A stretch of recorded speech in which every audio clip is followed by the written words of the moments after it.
Sanjukta madam কি তবে সত্যিই মারা গেলেন? আগুনের লেলিহান শিখা কি সব শেষ করে দিল, নাকি এর আড়ালে লুকিয়ে আছে ভয়ঙ্কর কোনো ষড়যন্ত্র?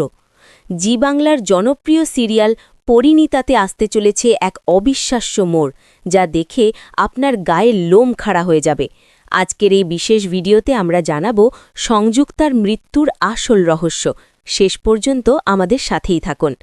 গল্পের শুরুতেই আমরা দেখতে পাই এক ভয়াবহ পরিস্থিতির। অনিরুদ্ধ পিসেমশাই হন্তদন্ত হয়ে এসে রায়ান ও পারুলকে এক দুঃসংবাদ দেন।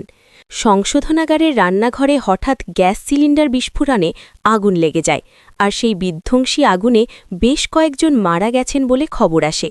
পিসেমশাই জানান, মৃতদের তালিকায় পামেলা এবং খোদ সংযুক্তা ম্যাডামের নামও রয়েছে। এই খবর শুনে পারুল যেন নিজের কানকে বিশ্বাস করতে পারছে না। তার চোখে মুখে বিস্ময় আর আতঙ্ক। সে বারবার বলতে থাকে, সংযুক্তা ম্যাডাম মারা গেছেন, এটা কি করে সম্ভব? অন্যদিকে রায়ান কিছুটা শান্ত গলায় বলে, হয়তো এটাই তার ভাগ্যে লেখা ছিল, তার করা সব অন্যায়ের শাস্তি হয়তো এভাবেই বিধাতা দিলেন। কিন্তু দর্শক বন্ধু, গল্প এখানেই শেষ নয়। আসল টুইস্ট তো পর্দার আড়ালে। যেখানে বসু পরিবার ভাবছে সংযুক্তা শেষ, ঠিক সেখানেই দেখা যায় এক ভিন্ন চিত্র। আগুনের গ্রাস থেকে বেঁচে ফিরেছেন স্বয়ং সংযুক্তা। হ্যাঁ, আপনারা ঠিকই শুনেছেন, এক গোপন ডেরায় তাকে বহাল তবিয়তে দেখা যায়।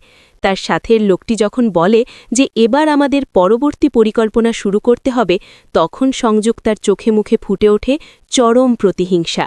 সংযুক্তা স্পষ্ট জানিয়ে দেয়, তার এখন একটাই লক্ষ্য, পারুল চক্রবর্তীসহ গোটা বসু পরিবারকে ধুলোয় মিশিয়ে দেওয়া।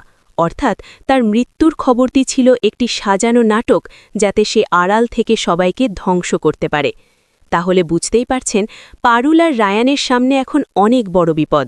সংযুক্তা কি পারবে তার এই ভয়ঙ্কর মিশন সফল করতে? পারুল কি আগেভাগেই ধরে ফেলবে এই চাল? আপনাদের কি মনে হয়, কমেন্ট করে আমাদের অবশ্যই জানান। পরবর্তী সব আপডেট সবার আগে পেতে আমাদের চ্যানেলটি এখনই সাবস্ক্রাইব করে বেল আইকনটি চেপে দিন। ভিডিওটি ভালো লাগলে একটি লাইক দিতে ভুলবেন না। ধন্যবাদ সবাইকে।